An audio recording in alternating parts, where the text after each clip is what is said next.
মধ্যপ্রাচ্যের চলমান উত্তেজনার মধ্যে এবার সামনে এলো নতুন এক বিস্ফোরক তথ্য। আন্তর্জাতিক সংবাদ মাধ্যম রয়টার্সের এক প্রতিবেদনে দাবি করা হয়েছে, ইরানের পাল্টা হামলার জবাবে গোপনে ইরানের ভেতরে সামরিক অভিযান চালিয়েছে সৌদি আরব। যদিও প্রকাশ্যে বিষয়টি স্বীকার করেনি রিয়াদ, তবে পশ্চিমা ও ইরানি একাধিক কর্মকর্তার বরাতে বলা হয়েছে, গত মার্চের শেষ দিকে এসব হামলা পরিচালনা করা হয়। বিশ্লেষকরা বলছেন, এই ঘটনা সত্য হলে মধ্যপ্রাচ্যের রাজনীতিতে এটি বড় ধরনের মোড় পরিবর্তনের ইঙ্গিত বহন করে। কারণ এতদিন ইরান ও সৌদি আরব পরোক্ষ সংঘাতে জড়ালেও সরাসরি ইরানি ভূখণ্ডে সৌদি হামলার তথ্য আগে কখনো প্রকাশ্যে আসেনি।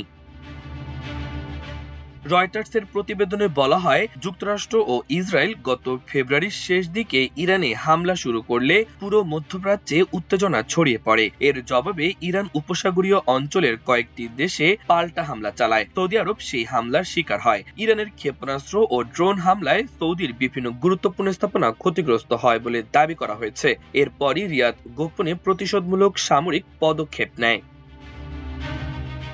পশ্চিমা কর্মকর্তাদের দাবি, সৌদি আরবের বিমান বাহিনী মার্চের শেষ দিকে ইরানের অভ্যন্তরে কয়েকটি লক্ষ্যবস্তুতে হামলা চালায়। যদিও কি ধরনের স্থাপনায় হামলা হয়েছিল বা কতটা ক্ষয়ক্ষতি হয়েছে তা নিশ্চিত হওয়া যায়নি। সৌদি সরকারও এ বিষয়ে প্রকাশ্যে কিছু বলেনি।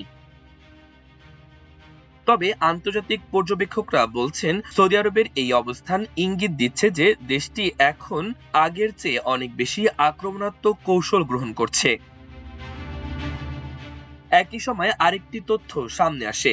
ওয়াল স্ট্রিট জার্নাল দাবি করে, সংযুক্ত আরব আমিরাতও ইরানের ভেতরে গোপন বিমান হামলা চালিয়েছে। এরপর রয়টার্সের সৌদি হামলার তথ্য মধ্যপ্রাচ্যের সংঘাতকে আরো জটিল করে তোলে। এতদিন ধারণা করা হচ্ছিল, উপসাগরীয় দেশগুলো মূলত যুক্তরাষ্ট্রের সুরক্ষার ওপর নির্ভর করেই পরিস্থিতি মোকাবেলা করছে।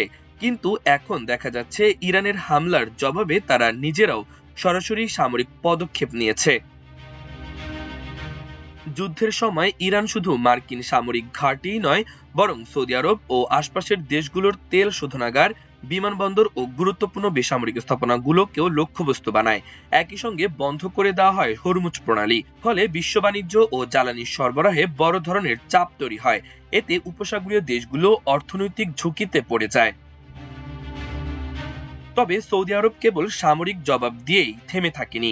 রয়টার্সের প্রতিবেদনে বলা হয়েছে, হামলার পর রিয়াদ তেহরানের সঙ্গে নিবিড় কূটনৈতিক যোগাযোগও শুরু করে। সৌদি আরব ইরানকে জানিয়ে দেয়, ভবিষ্যতে আরও হামলা হলে কঠোর পাল্টা জবাব দেওয়া হবে। একই সঙ্গে উত্তেজনা নিয়ন্ত্রণে রাখতে দুই দেশ পারস্পরিক বোঝাপড়ার দিকেও এগোয়। বিশ্লেষকরা বলছেন, এটি ছিল একদিকে শক্তি প্রদর্শন, অন্যদিকে সংঘাত সীমিত রাখার কৌশল।